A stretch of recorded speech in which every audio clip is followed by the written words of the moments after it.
Сонсогчдын дөрөм төргий Монголын Евангелийн эвслийн захиалгад баримтат яриа нэвтрүүлэг эхлэхэд бэлэн болсон байна.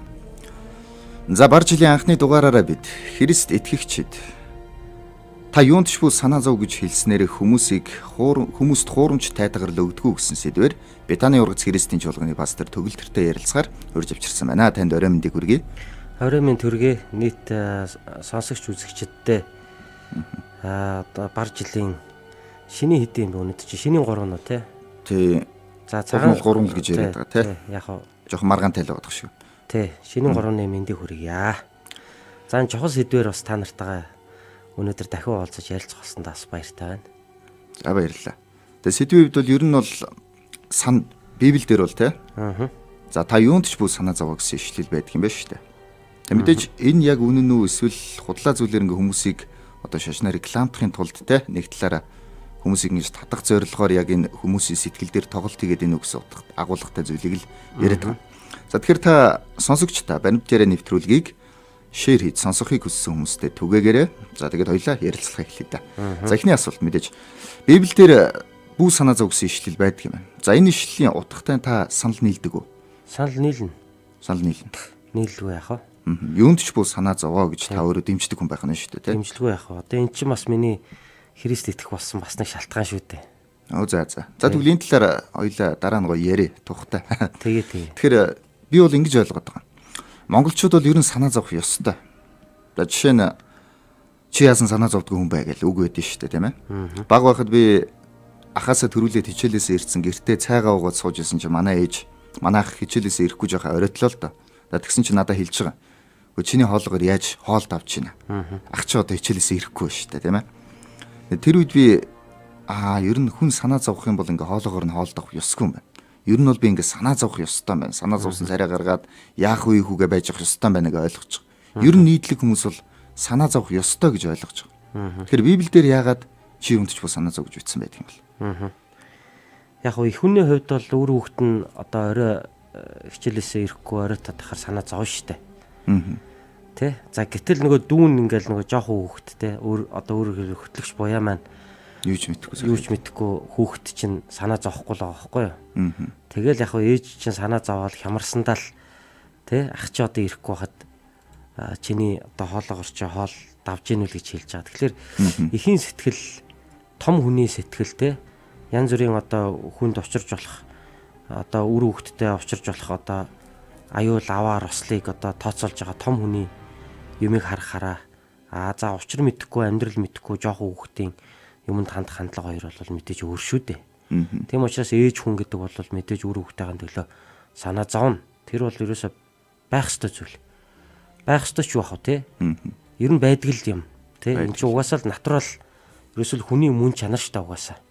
Яг гэвэл тэр чинь хайртай хүмүүсийн төлөө хайртай хүнд нь ямар нэгэн одоо гай зовлон эсвэл одоо аюул осол тохиолдох вэ? Өвчин шанал тохиолдох вэ гэдгээс бидний хинч гэсэн айдаг санаа зовдөг. Тэ? Гэтээ энийг бол тэгэх ёстой гэж яг чи өөрөө хүүхдээсэн болохоор жоохон хүүхдээсэн болохоор зоох ёстой юм байна гэдэг үүднээс нь л хүлээж авсан баг л та. Яг тэгвэл чиний зүрх сэтгэл бол ээж чинь зүрх сэтгэл та хоёрын хооронд бол асар хол зөрүү ялгаа байгаа штэ тэ. Тэгэхээр яг амьдралын туршлагын хувьд тэгэхээр тэр чинь бол ахын чинь төрүүлсэн ээж чи бол жоох хүүхэд учраас учир мэдэхгүй байгаа. Тийм ч учраас санаа зовхгүй байгаа. Тийм болохоор санаа зовох ёстой юм байна гэж хүлээж аавна. Ер нь тех ёстой юм байна гэж ярих юм бол угаасаа буруу. Угаасаа ёстой ёсгуудтай ч нэг гол нь байгаа юм биш. Угаасаа хүн хайртай хүнийхээ төлөө санаа зовдөг штэ. Гол нь санаа зовснороо юу шийдэж чадах вэ? Санаа зовснороо бид юуг өөрчилж чадах вэ? Ямар үр дүнд хүрэх вэ? Тэрний оронд бид тэр санаа зовлтоо хэрхэн даван тоолох вэ? Хэрхэн одоо тийм хүнд хэцүү үед өөрийгөө тайвшруулж ухаалаг алхам хийх үү гэдэг дээр л гол нь байгаа. Тэгэхээр Библийн бидэнд өнөөдөр ярьж байгаа бидэнд амар тайвныг өгдөг те бүү санаа зов.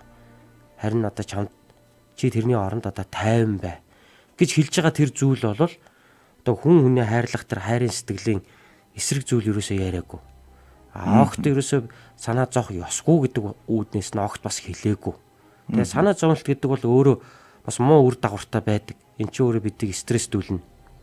Эннээсээ болоод бид нар амьдрал буруу шийдвэр гаргана. Эннээсээ болоод бидний одоо юу гэдгийг оюун бодол те бодлын процесс маань өөрөө эрүүл зөв сэтгэж чадгаа болдог. Тэ хит их айц давтна. Тэ сандарч мэгдэн тэ. Эннээсээ болоод хүн мэддэг ямаач мэдгээ болдог. Чаддаг ямаач чадхаа болдог. Тэ эннээсээ болоод хүн ууртаа уцаартаа болно. Өөрийгөө болон өрөөл бусдыг зовоно. Гэх мэтчлэн одоо санаа зовлтын эргэн тойронд одоо хүний амьдрал тохиолдог олон асуудлуудыг бол сонсогч олон маань бол бас хэлүүлдэхгүй өөрсдөө мэдж байгаа бах. Тэгэхээр энэ санаа зовлт ихтэй те санаа зовнил ихтэй энэ одоо хорвоод энэ амьдралд бид хэрхэн тэр санаа зовлтыг одоо амжилттай даван гарч те асуудал бид рүү ухаалаг хандаж амьдралынхаа асуудлуудыг шийдэж явах вэ гэдэг нь л хамгийн том асуудал. Тэрнээс одоо юу гэдгийг огт санаа зовдгүй хүн гэж бол хорвоодор байхгүй. За би ч гэсэн Христ итгэж хүнийхээ хувьд хүмүүс Христ итгэж боловч надад санаа зовх өдрүүд бол байна. Санаа зовх үйл явдлууд амьдралд маань тохиолдож байна. Гэхдээ энэний төлөө би нөх өөрийгөө санаа зовоод байна гэж буруутгахаасаа илүү санаа зовж явснараа би өөрийгөө л улам хэцүү болгодог нөхцөл байдлыг би зөв одоо шүүн тунгааж зөв шийдвэр гаргахад улам л тэр чадвар маань одоо багасч идэг. Тийм болохоор аль болох санаа зовлтоо багасгаад харин тэнд эрүүл ухаанаар зөв шийдвэр гаргаж амьдралынхаа асуудлуудыг зөв авч явах хан л чухал. Тэрний тулд л Библи биднийг бүү санаа зовоорой. Тэ? Чи надад итгээд миний үгэн дагуу амьдрах юм бол чи амар тайван байх болно гэдгийг л хэлж байгаа.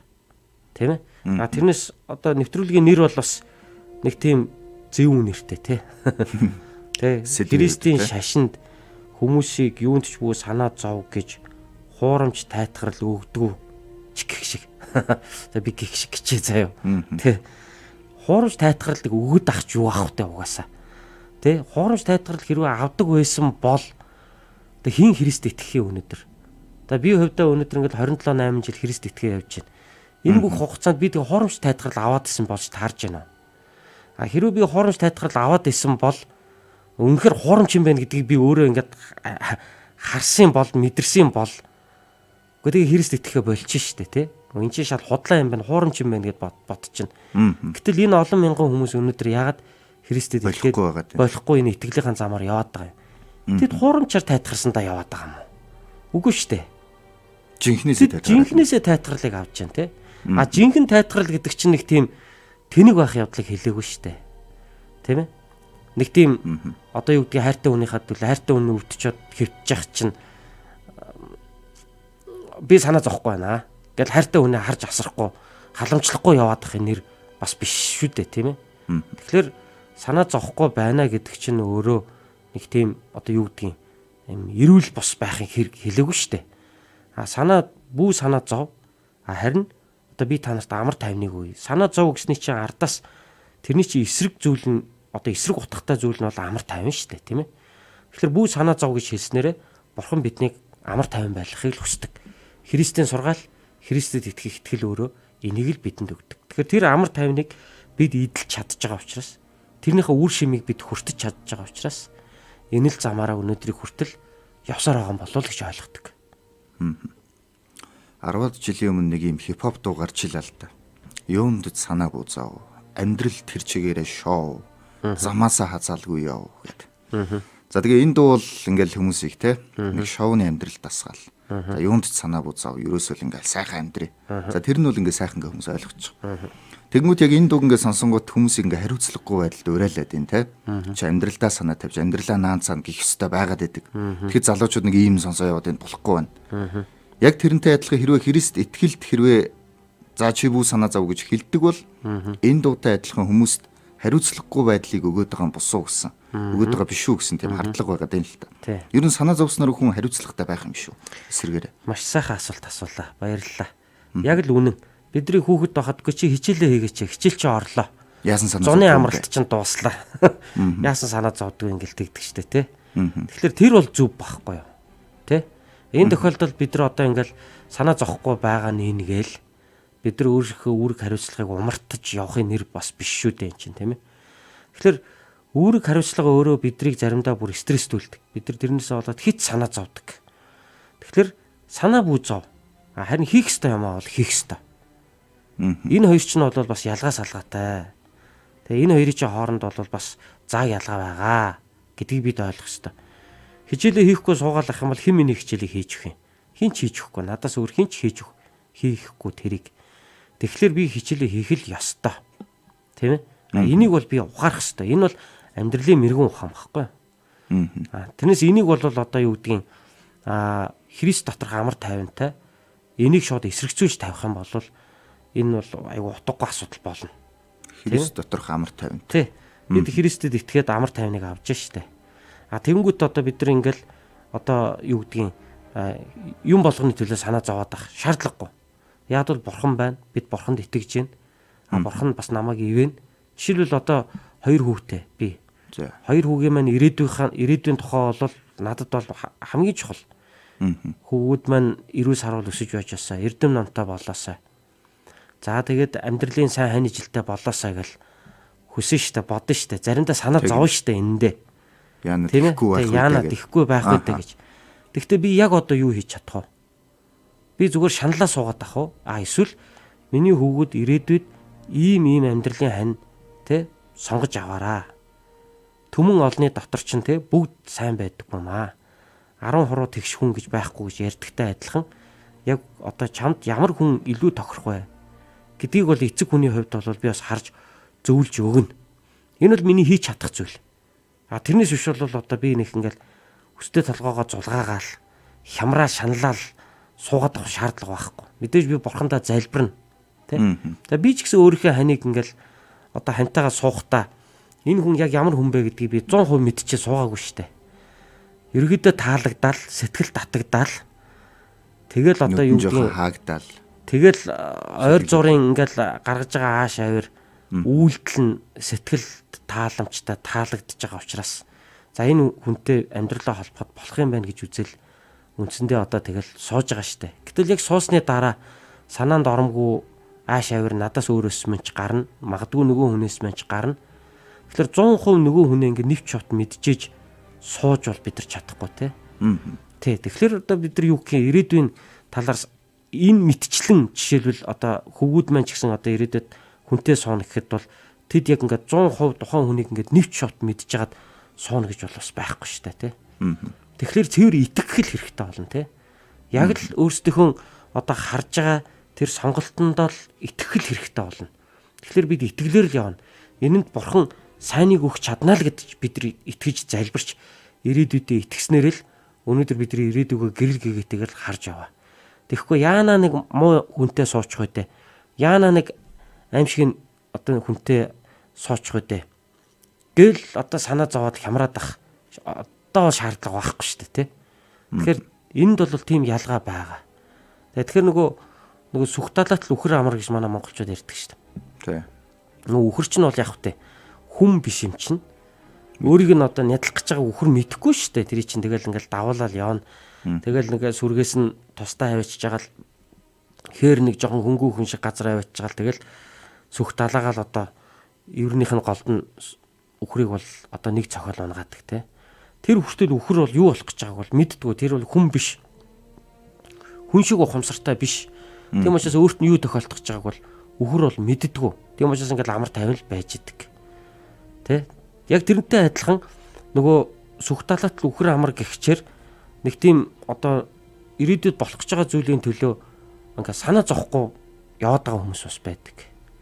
Тэ? Тэгээд тэд нар нь болохоор одоо юу гэдгийг ирээдүйд юу өөрийг нь хүлээж байгааг бас тооцоолохгүй байгаа. Тийм учраас ингээ зүгээр юм одоо юу гэдгийг жоохон амьдралын ухаангүй хариуцлагагүй. Энэ байдлаасаа болоод юу гэдгийг гинт ингээд амьдрал нь өөрөөргөө эвгүй байдалд оролдог. Үүрэг хариуцлагаа биелүүлээг байдаг. Жишээлбэл одоо сурагчдын хувьд бол даалгавраа хийгээг байдаг. Эсвэл одоо албан байгууллагад ажиллаж байгаа хүмүүсийн хувьд бол одоо хугацаанд нь ажил төрлөө амжуулаагүй байдаг. Эсвэл одоо хань ижлийнхаа өмнө хүлээс үүргээ биелүүлэхгүй байх ч байдаг юм а тий. Тэгэхээр энэ бол зүгээр ухамсаргүй явдал байгаа байхгүй. Хариуцлагагүй явдал байгаа. Христ итгэгчдийн хувьд болохоор яг тэгдэг юм уу тий? Тэгдэг юм уу гэдэг нь юу гэсэн үг? Одоо хариуцлагагүй болоод энэ санаа зовсон үгийг бүх санаа зовсон үгийг сонсонгуудаа өөрсдөө тийм хариуцлагагүй байдал руу шилжүүлчихдэг юм уу? Үгүй шүү дээ. Юу гэж тэгж яах юм бэ? Тэр чин санаа зовхгүй байна гэдэг чинь хариуцлагагүй байх ёстой гэсэн утгатай биш шүү дээ. Энэ хоёр чинь хоорондоо ялгаатай гэдгийг л хэлэх гээд байхгүй. Зөв зөв. Тэгэхээр ер нь санаа зовлтын уг үндэс чи юутай холбоотой юм бэ? Айдастай холбоотой байдаг тий. Санаа зовлтын одоо уг үндэс чи өөрөө юутай байдаг юм бэ? Хүний өөрийнх нь нөгөө уг сэтгэлийн одоо уг мөн чанартай холбоотой асуудал байдаг. Харин Христ итгэснээрээ бидний энэ сэтгэлийн одоо дотоод мөн чанарт асар их зүйл өөрчлөгддөг учраас тэр нөгөө нэг байнгын санаа зовлт, айдас, стресс гэдэг зүйлээс бол бид нар одоо тэрнээс салдаг, тэрийг бол даван гарах одоо ухаантай болдог. Тэр дотроо одоо тийм хэцүү зүйл дотор ч гэсэн бид нар амар тайван бол бас байж чаддаг тий. Гэдгийг л хэлэх гээд байгаа юм. Тий. За тэгэхээр энд нь итгээд тийм ээ. За ингээд санаа зовхгүй байх юм бол ер нь бол амар тайван байх юм байна гэж явжлаа гэж бодъё л та. За тэгээ хүн санаа зовхгүй амьдрал байлаа. За би энд санаа зовхгүй. За тэгсэн чинь бас үнэхээр яг санаа зовхгүй байснараа буруудаад одоо нөгөө юм буруугаар иргэнэ гэж ярьдэн шүү дээ. Тэгээ буруудчих юм бол яах вэ? Тэр бол санаа зовхгүй биш, бэлтгэлгүүдэл байсан байна. Ямаа бэлдэг байна, тий? Өөрөөр хэлбэл хичээл орох гэж хахад хичээлээ хийгээгүй байна. Эсвэл тэгээ тухайн өдөр болохоос өмнө ажиллаа хийж амжуулах хэрэгтэй байсан бол ажиллаа амжуулаагүй байсан байна. Тэгэхээр тэр хүн үүрэг хариуцлага хамгийн гол нь ухамсарлаагүй байна. Бүү санаа зов гэсэн үгээ буруугаар ойлгосон байна. Буруугаар ойлгосон байна л гэсэн үг. Тийм ээ. Тэгэхээр үүрэг хариуцлага ухамсарласан хүн гэдэг чинь цагтны юмаа хийн. Аливаа одоо ирж байгаа зүйлийн өмнө бэлтгэлтэй байдаг. Өөрийн үүргийг биелүүлсэн байдаг. Тэ. Энд чинь ингээд санаа зовоод байна гэсэн утгатай биш шүү дээ, тэ. Тэ. Одоо Библиэлд чи бүү санаа зов гэд бичсэн ишлэл байна, тийм ээ. Тэгээ энэ талаар хүмүүс яагаад гэж асуулаа гэж бодъё л та. Тэгэх юм бол яг тэр нь тодорхой тайлбар өгдөг үү? Эсвэл за тэгээ бүү санаа зов гэсэн бол чи зүгээр бүү санаа зов. Тэгээ болон мэдээ өгсөн. Бүрхэг байдлаар хариулдаг уу? Үгүй. Тодорхой юу, тийм. Тий, Библиэлд бүү санаа зов гэсэн ишлэлүүд бол бас олон байна. Тэгээ яг тийм санаа зовлт гэсэн үг орсон тий. Тэгээ бүү санаа зовоороо гэж орсон тийм ишлүүд ч байна. Ерөнхийдөө түүхэн хүмүүсийн амьдрал дээр ч гэсэн санаа зовлтоо ялан дээлж даван гарч байгаа бас Библийн одоо баатруудын түүх ч гэсэн Библиэлд бас байдаг л та. Тэгээ тухайн текстэн дээр бол яг санаа зовхгүй гэдэг үг байхгүй ч гэсэн тэр хүн бол одоо асар их шаналж исэн боловч тухайн одоо тэр айдас хүчээс болсон тэр санаа зовлтоо бол ямар ч байсан даван тулж гарч чадж байгаа тэр түүхүүд бол Библиэлд бас олон байгаа байхгүй юу. За жишээлбэл дуулал 3-5 дахь ишлэл байна л та. Дуулал 3-5. За би тэр хэсгийг гаргаад уншаад өгье гэж бодож байна. Дуулал 3-5. Хэвтээд л би унтдаг, эргээд бас сэрдгэн, эзэн намайг түштгэнх гэж хэлж байна л та. Тэгэхээр энэ үгийг болохоор одоо эртний Давид хаан одоос 3000 жилийн өмнө амьдарч исэн, Христэс 1000 жилийн өмнө амьдарч исэн Израилийн одоо хамгийн алдартай хаан Давидын хэлсэн үг. Тэгэхээр Давид энэ үгийг ямар үед хэлсэн бэ?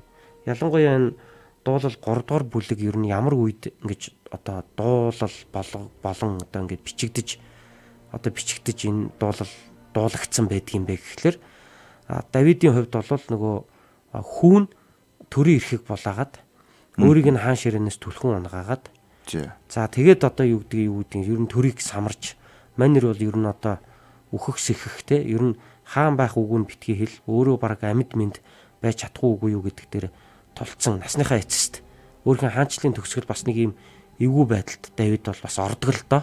Гэхдээ Давид энэ үеийг бол айгүй мундаг амжилтаа давж гарсан.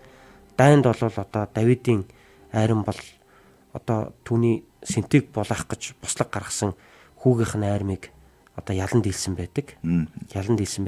Тэгээ яг энэ хүүгийнхаа одоо энэ дайсагналаас болж Давид одоо өөрийнхөө хаан ширээг орхиод нийслэл хотоо орхиод тийм ээ одоо ингээ хөдөө армаа аваад одоо хэсэг бол зүхтах одоо тийм одоо оргож одоо зүхтах ийм байдлаар ингээд одоо дөрөх ийм байдалтай Давид орсон үедээ ингэж явах үедээ Давид одоо энэ үгийг хэлж байгаа юм л та.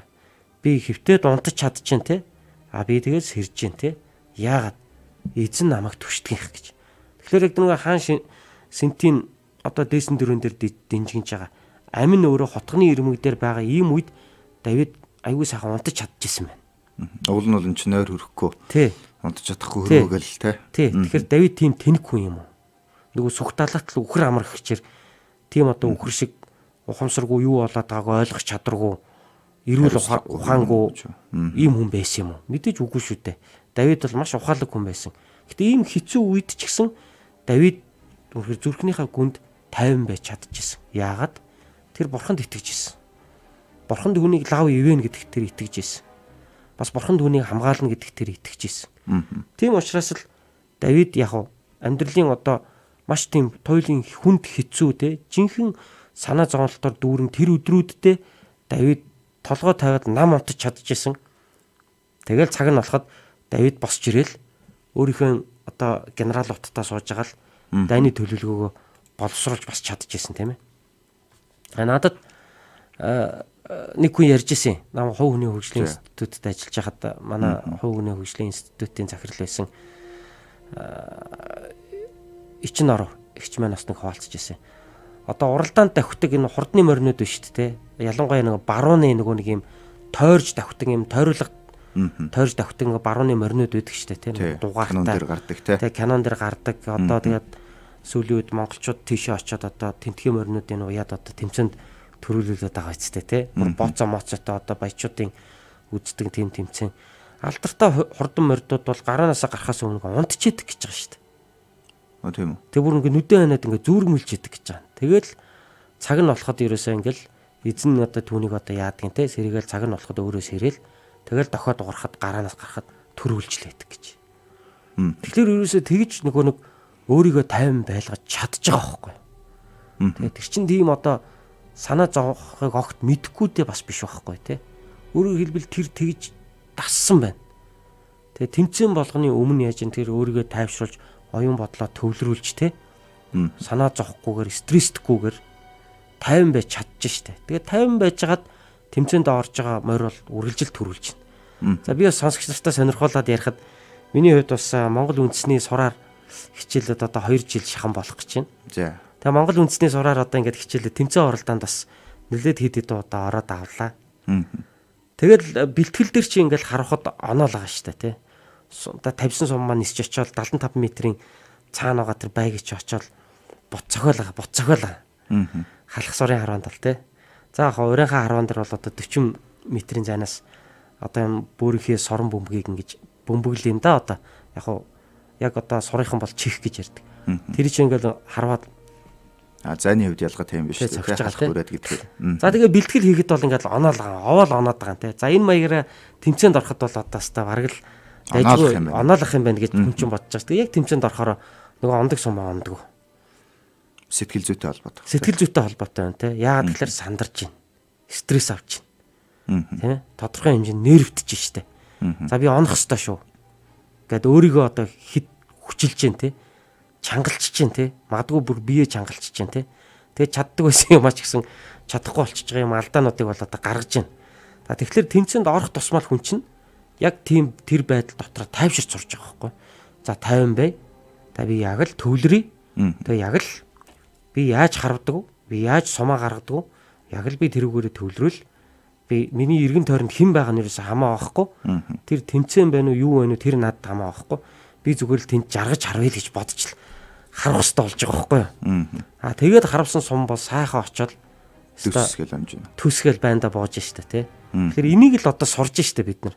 Тэгэхээр амьдрал яг адилхан штэ яг үнтэй адилхан тий. Хүн ингээд санаа зовоод шаналал ирэхээр хүний оюун бодол ер нь зөв ажиллаж чадхаа болдог. Урд хойноо ороод тий сандраал. Тэгэл одоо бус руу уурлал мэгдээл ингээл тэгэл эрүүл сэтгэж чадхаа болол хийж чаддаг юм аш гэсэн хийж чадахгүй. Тийм ээ. Ингээл ирдэг. Тийм болохоор Давидын хувьд бол яг за Давидын уучлаар Давидын нөгөө тухайх яриарууга зүгээр ирж ороод би яг энэ Давидын тухай дуусгач тий. Давидын сэдв рүү эргээд ороход яг л тийм байна тий. Дайн тулаан дотор Давид 50 унтаж чадчихсан. Тий. Гэхдээ эн чинь нэг тийм одоо юу гэдгийг цэргүүдийн төлөө санаа тавьдгүү. Эсвэл одоо юу гэдэг нь амиа хуваа хичээс өөдгөө амтан байсан гэсэн үг биш шүү дээ. Давид бол насаараа дайдсан хүн. Тэгэхээр дайн тулаан дотор бол Давид яаж явах ёстой гэдгийг бол хар залуугаас өөрөө мэдсэн сурцсан тийм байсан хүн. Тийм учраас энэ зовлон бэрхшээл дотор яаж амар тайван байж чадах уу гэдгийг Давид одоо бурханд итгэх итгэлээр олж авч чадсан хүн байна шүү дээ. Тэгэхээр та хөвтөд би унтдаг, унтаад би босдог нь эзэн намайг түштгэх гэдэг тийм ишлэл жишээ авлаа шүү дээ. Тэглээ. Тэгэхээр энд эзэн намайг түштгэх гэсэн ишлэл. Түштгэх гэж хэлж ин л та тийм ээ. Тэгэхээр Давид одоо жишээ нь өөрөө сэтгэл зүйн хувьд тийм айгүй хүчтэй тий. За өөрийгөө ингээд тайвшруулах энэ бол тамирчууны айгүй тийм сэтгэл зүйн мундаг бэлтгэлийн талаар л нэг яриад байгаа юм шиг сонсогдоод байна л та. Бид нар яг тийм сэтгхүүтэй байх юм бол амьдралд бол ингээд тайван байгаа зөв шийдвэрүүдийг гаргаж болно гэж. Тийм болохоор эзэн намайг түштгэх гэж энэ үг нь жоохон илүү байгаад байгаа юм шиг. Одоо эзэн түшээд энэ эсвэл өөрөө тийм сэтгэл зүй сайтай хүн байгаад байна уу? Аливаа сэтгэл зүй те заавал нэг итгэл үнэмшилтээр тогтдог. Заавал нэг итгэл үнэмшилтээр дөрөөлдөг. Давидын хувьд бол тэр бол яа харахгүй эзэн байсан. Өнөөдөр бидний хувьд ч гэсэн эзэн л байгаа. Тийм ээ. Тэгэхээр хүн ер нь өөрийгөө тайвшруулах заавал нэг юм сэжүр байх ёстой тийм үү? Тэ моринд мартах заавал нэг дөрөөн дэр гიშгчээж дээшээ гардагтай адилхан дээр гарахад заавал нэг шатны гიშгүр дээр гიშгээд дараагийн алхмаа хийдэг шиг заавал тэр нэг тайвширлыг олж авахд хүнд нэг юм сэтгэл зүйн хөшүүрэг заавал хэрэгтэй байдаг. Үүнд бол итгэл үнэмшил маш чухал үүрэг гүйцэтгэдэг. Тэр дундаа Христ итгэл. Тийм болохоор Давидын хувьд бол одоо эзэнд итгэх итгэл, эзэн түүнд одоо амлсан амлалт, эзэн түүнийг одоо ерөөсөн ерөөл бол өөрөө түүнийг зовлон бэрхшээл дотор бол хасар ихээр зоригжуулж исэн байна гэж харж байгаа. Итгэлийнхэн дагуу зоригжуулж байна. Итгэлийнхэн дагуу тий. Итгэл гэдэг нь одоо нэг төрлийн ийм итгэл байхгүй ийм одоо ямар нэгэн тийм тулаас байхгүй хүний хувьд бол айгүй хөрхөлтөй болчихж байгаа байхгүй. Тэр хүн бол тэр эц төгсгөлгөө санаа зовсаргаал дуусчих тий. Тэгээс үлдээ биеийн өвдөл дуусч байгаа шүү дээ. Санаа зовлт стресс гэдэг чинь эцсийц хор тавдар үүсгэж байгаа. Тийм ээ. Тэгэхээр одоо орчин үеийн энэ технологи өндөр хөгжсөн дэлхийн одоо хүний амьдралын бүхэл асуудлуудыг шийдэж штэ. Тэгэхэд яагаад хор тавдар маш их ихсэж байна тий. Яагаад гэвэл эн чинь нийгмийн стресс санаа зовлттой зовнилттой одоо маш их холбоотой. Тэгэхээр энийг өнөөдөр менеж хийж чадахгүй байна тий. Менежмент хийж чадахгүй байна. Санаа зовлттой хэрхэн давж гаргаж чадахгүй гэдгийг мэдэхгүй байна. Тэгэхээр энэ дээр бол заавал хүнд бол итгэл үнэмшил зайлшгүй шаардлагатай байдаг. Тэгэхээр итгэл дээр суурилсан тайван байх, санаа зовхгүй байхын талаар ер нь яриад байна шүү дээ. Сарин Христэд итгэх итгэл дээрээ суурлаад за надад Есүс Христ туслах учраас тайван байжээ гэсэн ийм аргыг хэлээд байна тийм ээ. Зөв. Тэгэхээр яг тэгэд байжсэн чи одоо Есүс Христ туслахгүй бол яах вэ? Итгэснийхэн дагуу болохгүй бол яах вэ? Тэнгүүд би санаа зовоод байж идэг байж. Тэрийн шулуухан байж гэж бодохгүй юу? Гэхдээ санаа зовснороо ч бас юм одоо буруугаар одоо иргэдэг шүү дээ бас тийм ээ. Тэгэхээр санаа зовоод шаналаад юм буруугаар ирэх үү эсвэл тайван байжгаад тухайн асуудлыг хүлээж аваад тэндээс сурах ёстой юмаа сураад ухаарах амьдралын ухаарлаа олж аваад хүн цаашаа явах нь чухал гэж. Тэгэхээр би ингэж хэлэх гээд байна л да. За бурхан надад туслана гэж бодож байтал тусалсангүй. Тийм юм байдаг. Яг санснаар миний залбирснаар болохгүй байх тохиолдол амьдралд байна. Байлгүй яах вэ? Тийм ээ. Гэхдээ бид тийм үед ч гэсэн бурхандаа бас найдсаар л байдаг. Яагаад гэж? Яагаад гэвэл бурханд өөр төлөвлөгөө байгаа маа гэж бид итгэдэг. Бурхан энэ зовлонг надад зөвшөөрснөөрөө магадгүй би эндээс илүү төвчээртэй байхыг суралцж байгаа юм байна. Би энэ зовлонг туулаад гарснараа би бос яг ийм адилхан зовлонг туулж байгаа бусад хүнийг би бас ойлгох юм байна. Ойлгодог болох юм байна. Бусад хүнд би илүү сайн зөвлөгөө өгч бас чаддаг болох юм байна. Эндээсээ би өөрөө жинхэнэ хүн чанарыг олж авч байгаа юм байна. Би өөрөө даруусж байгаа юм байна. Гэх мэтчлэн бид нар өөрийнхөө амьдралд тухайн бэрхшээлийг аль болох ашигтай талаас нь бид нар олж хардаг. Бэрхшээлийг. Зовлон гэсэн үг шүү дээ. Гэтэл би тэр зовлонгод надаас арилгаж өгөөч гэж би залбирсан байж болно шүү дээ. Энэ зовлон надад битгий учруулаач гэж би залбирсан байж болно. Гэтэл тэр зовлон надад учирцсан. Нөгөө давхгүй гэсэн даваагаар 3 давна гэх чинь үлгэрээр өстөө нөгөө зовлон дундураа туулаад гарч иж бас болно шүү дээ. Тэглээгээ бид нар итгэл алдардаггүй. Яагаад гэвэл би энийг тулаалгах хэрэгтэй байж. Энийг миний амьдрал бурхан зөвшөөрч. Зөвшөөрсөн би эндээс сурах хэрэгтэй юм байна. Ингэснээр яг надтай адилхан ийм зовлонг эдэлж яваа одоо бусад анд найзуудтай тий. Бусад одоо хүндлэнгийн хүмүүсийг амьдралыг би ойлгож би тэдэрт тусалж бас чадах юм байна гэдэг маш олон одоо ийм ашигтай талууд бол бас байдаг. Тэгэхээр ер нь сая би Давидын түүхийг ярьлаа те. Ер нь Библийн баатруудын ингээ түүхийг харах юм бол тэд нар бүгдээрээ л одоо бурхнаар ивэгдэж одоо маш сайхан одоо юу гэдгийг эзэнд итгэж бэрхшээлүүдийг даван гарч ирсэн. Гэхдээ тэдний амьдрал ерөөс огт бэрхшээлгүй байгаагүй байхгүй. Давидын хувьд ч гэсэн сайн нэг бэрхшээлийнхэн жишээг бид нар ярьлаа. Хүүхэд нь хаан ширийг нь булаагаад гэж юу? Тэгэхээр бурханд итгэдэг хүн юм бол яагаад түүний амьдралд ийм явдал тохиолдож байгаа юм гэж. Гээл асуу штэ тийм биз дээ тий. Тэгэхээр тэр бурхан ч байхгүй байгаа юм биш үү гэж. Үгүй Давид тэг тусмаа бурханд итгэсээр л байсан. Тэг тусмаа Давид энэ үйл явдлаас өөртөө сургамж авч ирсэн. Эндээс Давид өөрөө тий одоо илүү даруусч ирсэн. Эндээс Давид өөрөө илүү одоо хугарч нугарч жинхэнэ одоо хүн байхыг бол Давид бол өөрөө сурч ирсэн. Тэгэхээр энэ ганцхан Давидын жишээ. Библиэлд гарч байгаа өөр олон итгэлийн баатруудын амьдралд түмэн янзын бэрхшээлүүд ирж исэн мэт. Зарим нь ихнэрээ болоалгаж исэн. Зарим нь хүний наймааны золиос болж тийм ээ зарц барлаг болж шоронгийн хоригдол болж исэн. Тийм ээ зарим нь одоо ядуурж исэн. Өвчин зовлонд одоо нэрвдэж байсан. Гэр бүлээ алдаж байсан. Янз бүрийн зовлон одоо энэ Христ одоо бурханд итгэдэг болон Христ итгэдэг хүмүүсийн амьдралд бол ирж исэн гэдгийг Библи хэлдэг. Тийм болохоор зовлон бэрхшээл ирж байгаад бол бид гайхдаггүй. Харин бид үүнийг сөрөн зогсох ёстой. Бид үүнийг даваад туулах ёстой. Бид эндээс сурах ёстой юм аа. Сурах ёстой гэдэг байдлаар л бид хардаг. Тийм учраас ийм байдлыг ойлгож байгаа хүний хувьд санаа зовлт гэдэг бол төрөний одоо чивээр ярьж эхэлснээс бол их л өөрөөр харагдан да. Тий.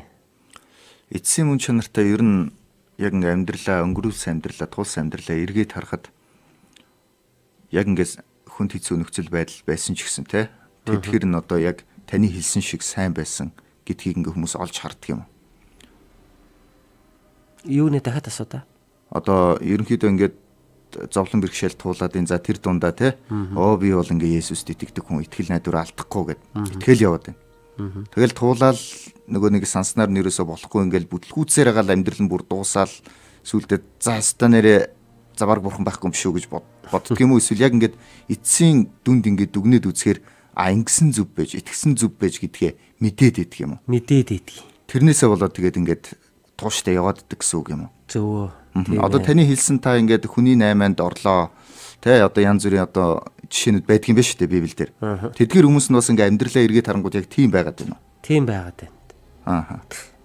Таны амьдрал жишээ тийм байгаад байна бас. Тийм байна тий. Одоо хань жил маань өвдөж зовж шаналхыг харж байна. За хүний хань ингээд өвдөд ах үед одоо гэр бүлийн уур амьсгал ямар байх вэ? Хэцүү тий. Хэцүү тий. Тэгээ тийм үед ажил төрлөө амжуулаад ингээд гүүгээд хараагаад бүхэл амьдралаа ингээд зохицуулаад явна гэдэг бас ямар амаргүй байдгүй. Гэхдээ л тэр бүгдийг даваад гарсны дараа хүн өөрийнхөө ханы үн цэнийг улам илүү ойлгож байна. Тэр бүгдийг даваад гарсныхаа дараа гэр бүлийн үнэт зүйл. Миний хань гэдэг чи ямар үн цэнтэй хүн юм бэ? Энэ хүн ямар их орон зайг бөглж идэг юм бэ? Энэ хүнээр би үнэхээр дутах юм байна гэдгийг хүн чинь ингээд бас ойлгож шít. Инх тусмал хүн хайрын амтыг амьдралын үн цэнийг улам илүү ойлгож мэдэрч шít. Тэ? Тэгэхээр энд бол одоо харамсах юм бол алга даваал гарна. Тийм ээ?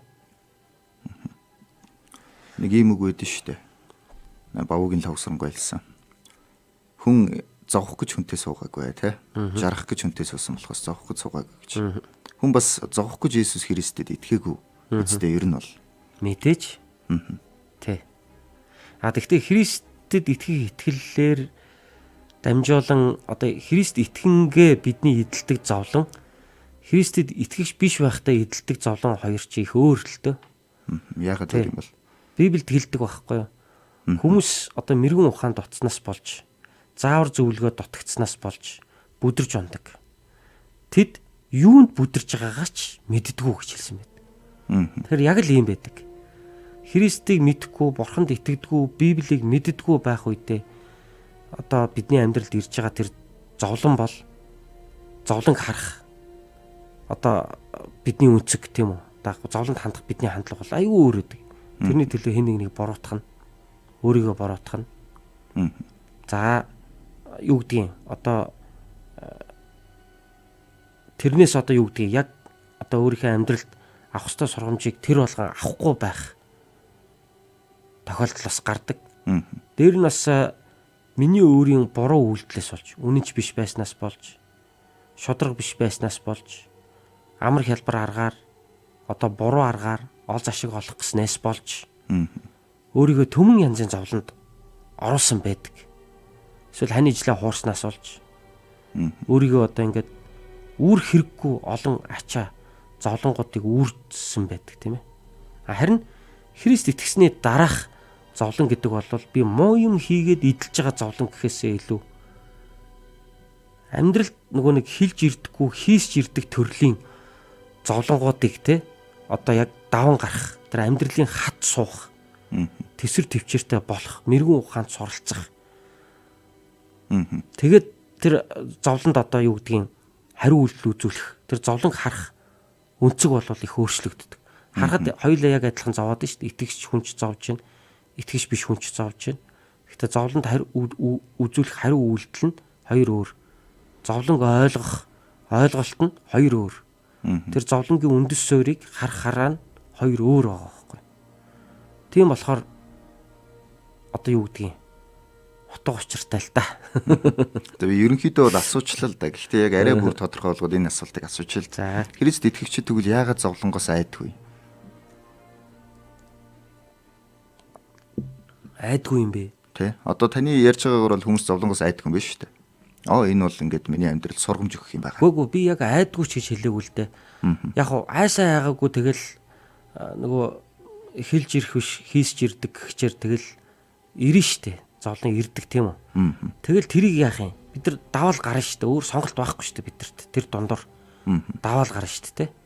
Тэгэхээр хамгийн гол нь тэнд бурхан надтай хамт байгаа гэдэг тэр итгэл үнэмшил маань мөн Библийн одоо бидэнд зааж байгаа амьдралын тэр олон мэрэгэн ухаанууд маань бидэрт тухайн зовлонг гэтлэн давах үе таалгыг бас нээж идэг.